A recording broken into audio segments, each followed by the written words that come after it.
जयंत चौधरी की पार्टी ने बीजेपी की नींद उड़ा दी है। पश्चिमी उत्तर प्रदेश में सब कुछ ठीक नहीं है। आने वाले दिनों में अगर कैबिनेट का विस्तार होता है तो एक और मंत्री बनेगा रालोद के खाते से। लेकिन इसका मतलब क्या यह है कि बीजेपी से गठबंधन टूट जाएगा? इसका मतलब क्या यह है कि 100 विधायक, उनकी कुर्सी खतरे में है? बीजेपी आरएलडी का गठबंधन था, 5 सीटों पर लड़ी आरएलडी, 5 सीटें जीती। जो सीटें बीजेपी के पास में हैं वो राष्ट्रीय लोकदल को दी जाएं और जो सीटें राष्ट्रीय लोकदल के पास में हैं वहां बीजेपी के उम्मीदवार चुनाव लड़ें। पूरा का पूरा मॉनसून सत्र बर्बाद हो गया तुम्हारे इसी ड्रामे के चलते हुए। और अब क्या हुआ? ठाई ठाई फिस। ये कौन लोग हैं दर्शकों जो बार बार इस तरह की बात करते हैं? दर्शकों नमस्कार, डीएनपी इंडिया देख रहे हैं आप, साथ हूं मैं आपके राहुल चौधरी। क्या बीजेपी और राष्ट्रीय लोकदल गठबंधन में सब कुछ ठीक नहीं है? क्या बीजेपी राष्ट्रीय लोकदल का गठबंधन टूट जाएगा? क्या जयंत चौधरी ने बीजेपी की 100 विधायकों की नींद उड़ा दी है? यह सवाल दर्शकों सियासी गलियारों में है। लोग ये चर्चाएं कर रहे हैं, मीडिया रिपोर्ट छप रही हैं। किसी का कहना है कि जयंत चौधरी की पार्टी ने बीजेपी और बीजेपी के 100 विधायक, उनकी नींद उड़ा दी है। किसी का यह कहना है कि उनकी कुर्सी खतरे में है। यह चर्चाएं पहली बार नहीं चली हैं दर्शकों।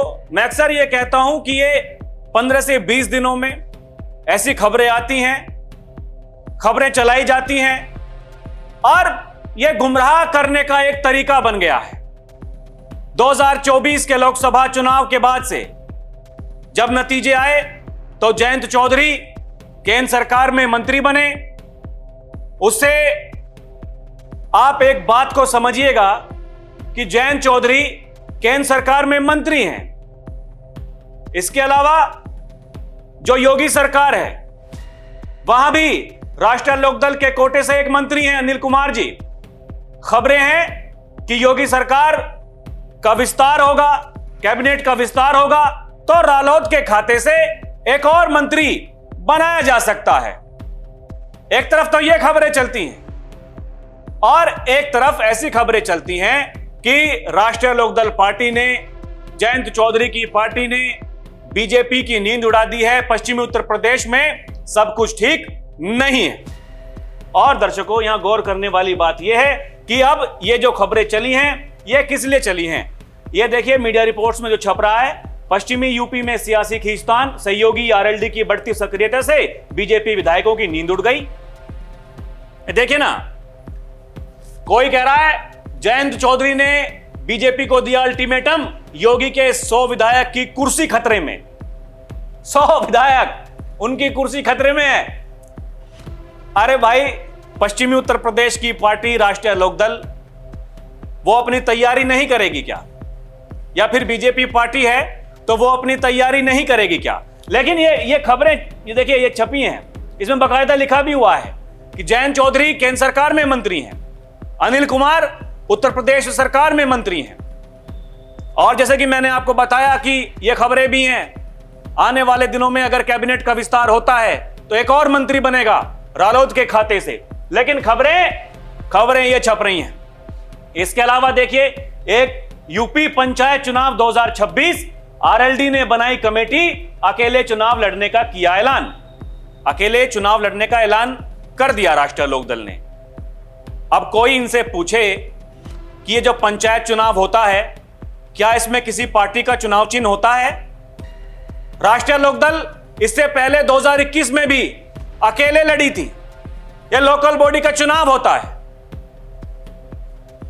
ये मीडिया रिपोर्ट वही देखिए, पंचायत चुनाव के लिए सभी प्रमुख राजनीतिक दल अपनी तैयारियों में जुट गए हैं। इस क्रम में राष्ट्रीय लोकदल रालोद ने भी एक कदम आगे बढ़ाते हुए पंचायत चुनाव के लिए एक विशेष कमेटी का गठन किया है। इस कमेटी का नेतृत्व रालोद के राष्ट्रीय सचिव कुलदीप उज्ज्वल करेंगे, जिन्हें संयोजक नियुक्त किया गया है।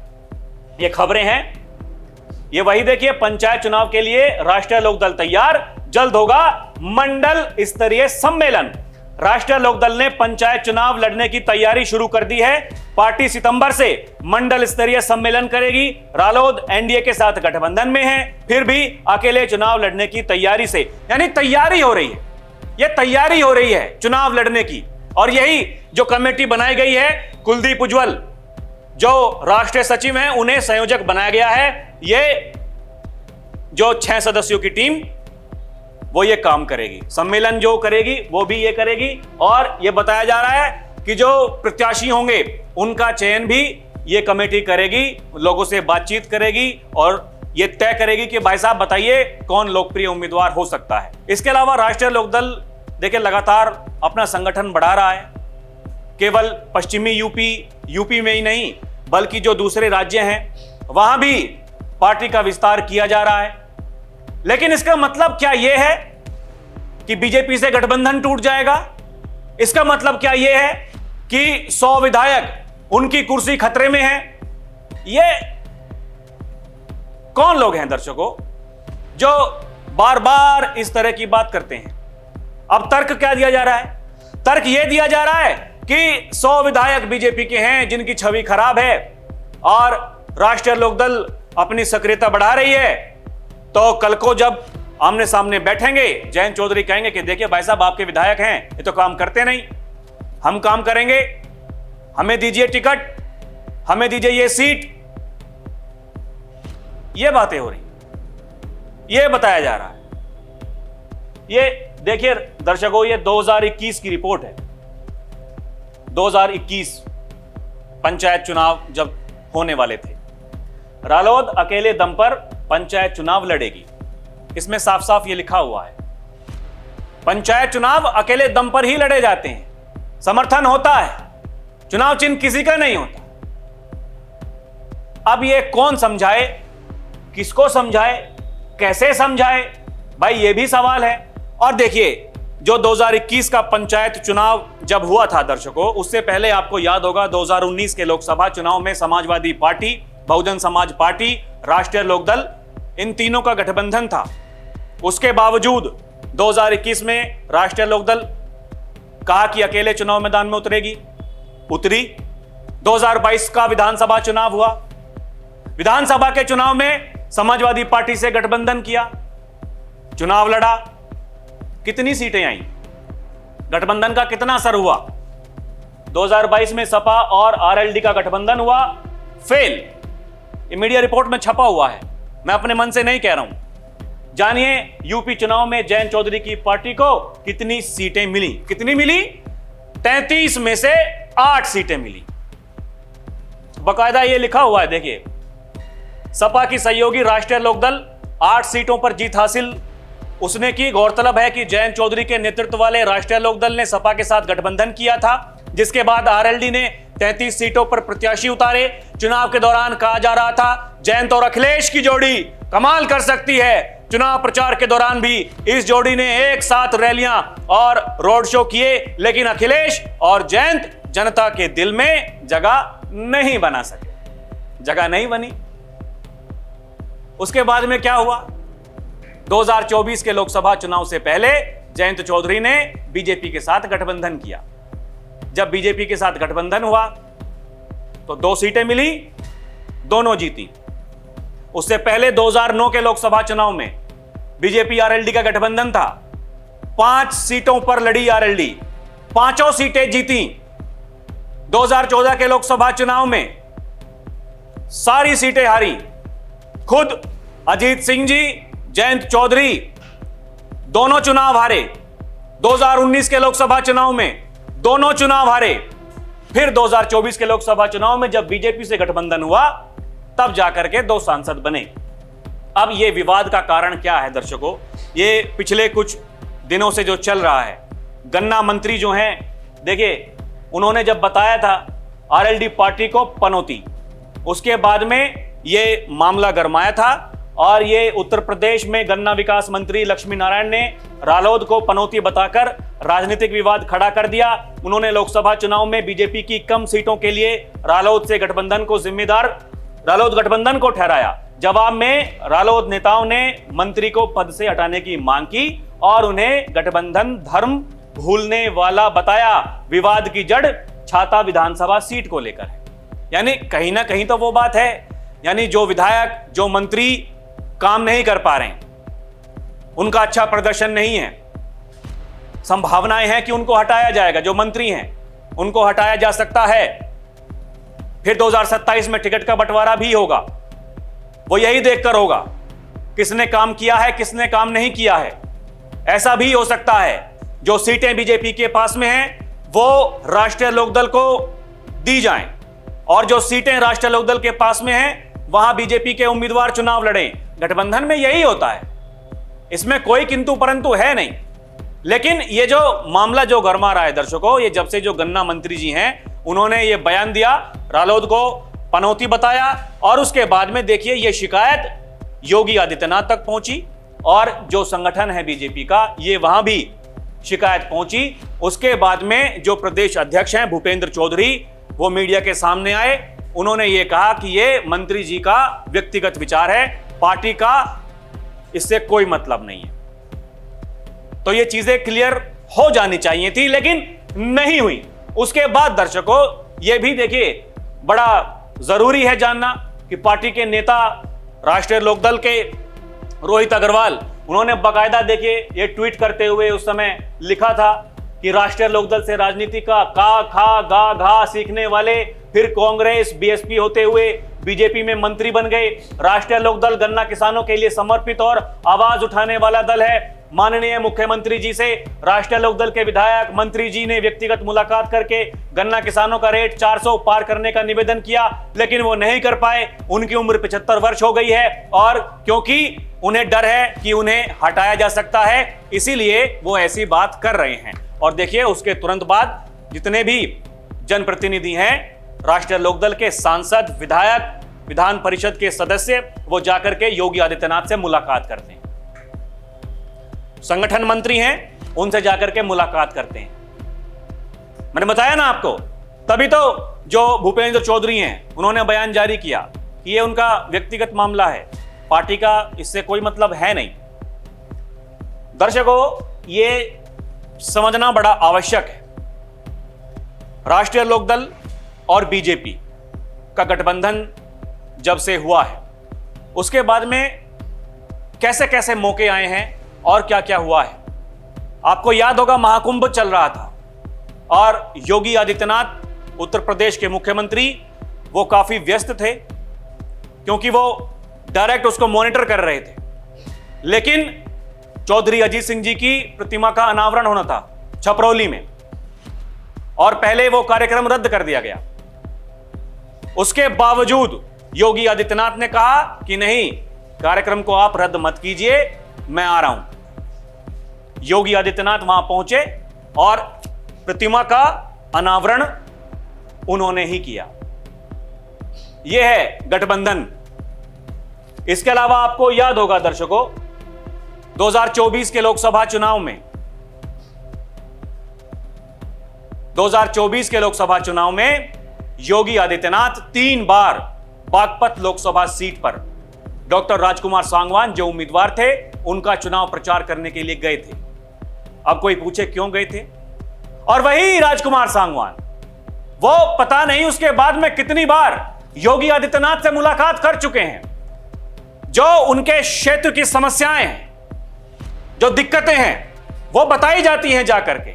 और केवल डॉक्टर राजकुमार सांगवान जो सांसद है वही नहीं, वो भले ही बिजनौर से सांसद हो चंदन चौहान या फिर जो विधायक हैं वो भी जाकर के मुलाकात करते हैं, समस्याएं बताते हैं। वो चाहे राज्य सरकार का मामला हो, वो चाहे केंद्र सरकार का मामला हो। भाई गठबंधन में है, आप सरकार में हैं, तो जनता की जो समस्याएं होंगी उन्हें कौन दूर करेगा? जो जनप्रतिनिधि हैं वही ना दूर करेंगे। लेकिन वो चीजें किसी को दिखाई नहीं देती हैं। दिखाई यह देता है कि अकेले पंचायत चुनाव लड़ने का ऐलान राष्ट्रीय लोकदल पार्टी ने कर दिया है, जैसा कि यह पहली बार हुआ हो। दर्शकों, जयंत चौधरी, लोग ये कहते हैं कि वो बहुत कम बोलते हैं, लेकिन अभी देखिए ये ज्यादा दिन नहीं, केवल 3 दिन पहले की बात है। जो ये एसआईआर को लेकर के लगातार माहौल जो बनाया जा रहा है देश में, जो संजय कुमार हैं CSDS के, उन्होंने माफी जब मांगी थी कि मुझसे गलती हो गई, हमारी टीम से गलती हो गई वो डेटा को रीड करने में, तब जयंत चौधरी ने देखिए बाकायदा ट्वीट करते हुए ये कहा कि पूरा का पूरा मॉनसून सत्र बर्बाद हो गया तुम्हारे इसी ड्रामे के चलते हुए। और अब क्या हुआ? ठाई ठाई फिस।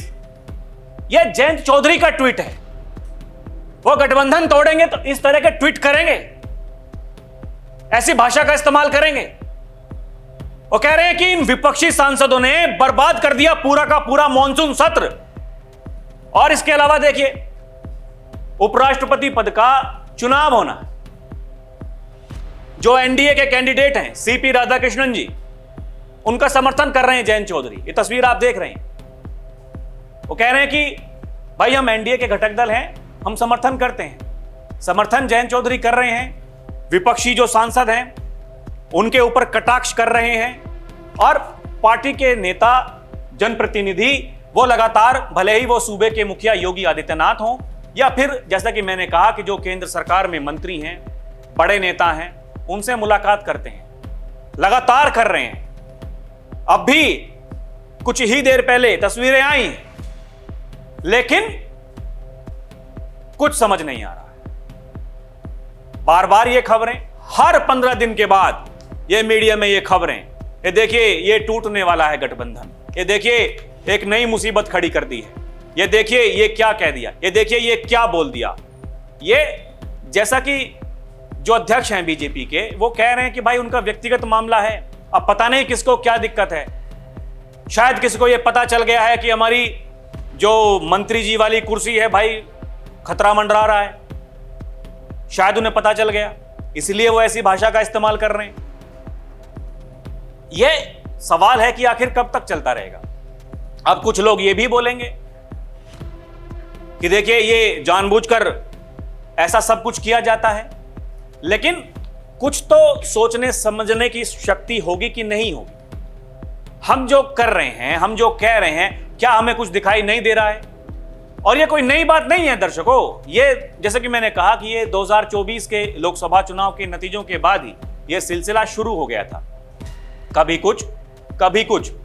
हाल ही में कुछ दिनों पहले खुद मैंने जयंत चौधरी से पूछा कि देखिए जी, कानून व्यवस्था को लेकर के बड़े सवाल पूछे जाते हैं, ये कहा जाता है कुछ भी ठीक नहीं है। तो जयंत चौधरी ने कहा कि एक तरफ योगी आदित्यनाथ की तस्वीर लीजिए, उनका चेहरा लीजिए, एक तरफ जो अखिलेश यादव जी हैं उनका चेहरा लीजिए, लोगों से पूछ लीजिए कौन किसके साथ है। वो कह रहे हैं कि यही तो मुद्दा है, कानून व्यवस्था। 2022 में तो हम विपक्ष में थे, हम चुनाव हारे क्योंकि मुद्दा चला कानून व्यवस्था का, और वही कानून व्यवस्था जो पहचान है उत्तर प्रदेश सरकार की, उत्तर प्रदेश की, उस पर सवाल उठाते हैं लोग। यह सिलसिला चलता रहेगा दर्शकों। ये भ्रम लोग फैलाते रहेंगे, ये बातें होती रहेंगी कि देखिए 100 विधायक, उनकी कुर्सी खतरे में है, बीजेपी विधायकों की नींद उड़ गई है, ये लोग कहेंगे। लेकिन सवाल है कि आखिर जो जनता जनार्दन है भाई, वो क्या देख पा रही है? दर्शकों, आपको क्या लगता है हमें कमेंट करके जरूर बताइएगा। अभी के लिए इतना ही। आप देखते रहें DNP इंडिया, हर खबर भरोसे के साथ। नमस्कार, जय हिंद।